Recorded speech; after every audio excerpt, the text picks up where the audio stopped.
Good morning mga ka-OFW! Binabati ko po kayong lahat sa ang mansulok ng mundo. Nagbabalik na naman po ang inyong lingkod. Maganda na at dahil nagbabalik niya ako, ano pa nga ba ang lagi kong sinasabi? Sharing is caring. So may isi-share kasi ako sa inyo. Very quick lang to, mabilis lang to para sa ating mga kababayan. Gusto ko lang tong i-share talaga ng mabilis sa ating mga kapwa Pilipino. Are you ready?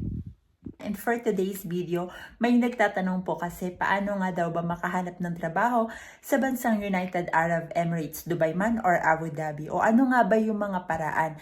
So, just a quick video lang po and straight to the point akong magbibigay sa inyo ng mga payo sa ating mga kababayan. Una-una po sa lahat, gusto ko lang pong i-disclose sa inyo na sa UAE po, hindi po siya gaanong kahalaga yung experience.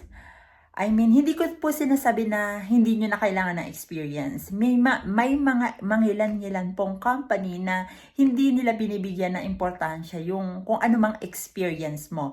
Pero may mga ilang-ilang company din po na hinahanapan kayo ng experience. And mabanggit ko na lang din po na minsan yung experience po natin sa bansang pinanggalingan natin, I mean sa home country natin which is Philippines, minsan yung ibang company, hindi ko nilalahat yung ibang company, hindi yun vina-validate, hindi nila yun ino-honor.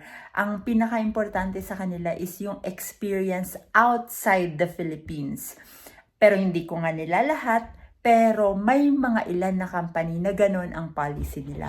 Okay? And yun na, straight to the point na tayo. Paano nga ba? So, may nakikita akong mga iba-ibang option at iba-ibang paraan. Base lang to sa experiences ko. Again, yung lahat ng i-share ko po sa video ko is based sa aking personal experiences at sa aking mga tulong na mga kakilala ko dito na nasa ibang company at mga kaibigan na rin. Alright, so unang-una dyan is walk-in. Alright, yung walk-in, minsan effective din yan kasi talaga kung machitsyempohan mo yung HR na nasa office talaga, may interview ka na talaga right away. Pero minsan naman, wala or minsan ilalagay lang nila yung papers mo sa tabi. So, minsan, swertihan lang talaga yung walk-in.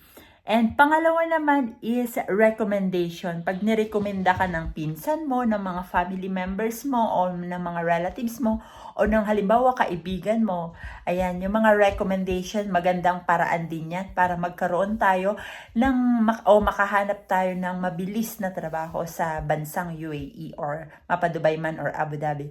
At pangatlo, syempre yung mga website. Yung mga website, napaka-importante niyan. So, iisa-isahin ko sa inyo para hindi ko malimutan. Babanggitin ko. Meron ako ditong listahan at ang sabi ay linkedin.com. So, ilista nyo po yan. Kuha po tayo ng ballpen at papel. At sasabihin ko po sa inyo yung mga website, ang top website na applyan dito sa UAE. Alright, basahin ko na. linkedin.com, golftalent.com, ewan ko kung tama yung pronounce ko nito naukurigolf.com, indeed.ae, collegetimes.com, iapply.ai. Ang hirap nitong pang-pito. Zayef.com. Pero yung Zayef niya is may W sa unahan. DubaiJobs.net, Bayet.com, and Laymun. So, yan ang mga top website dito sa UAE para mabilis po tayo makahanap ng trabaho. And yun lamang for today's video. Sana po may nakuha kayong impormasyon kahit kaunti lang. Ako pa rin po ang inyong lingkod. Maganda na. And maraming salamat po. And see you on my next vlog. Paalam!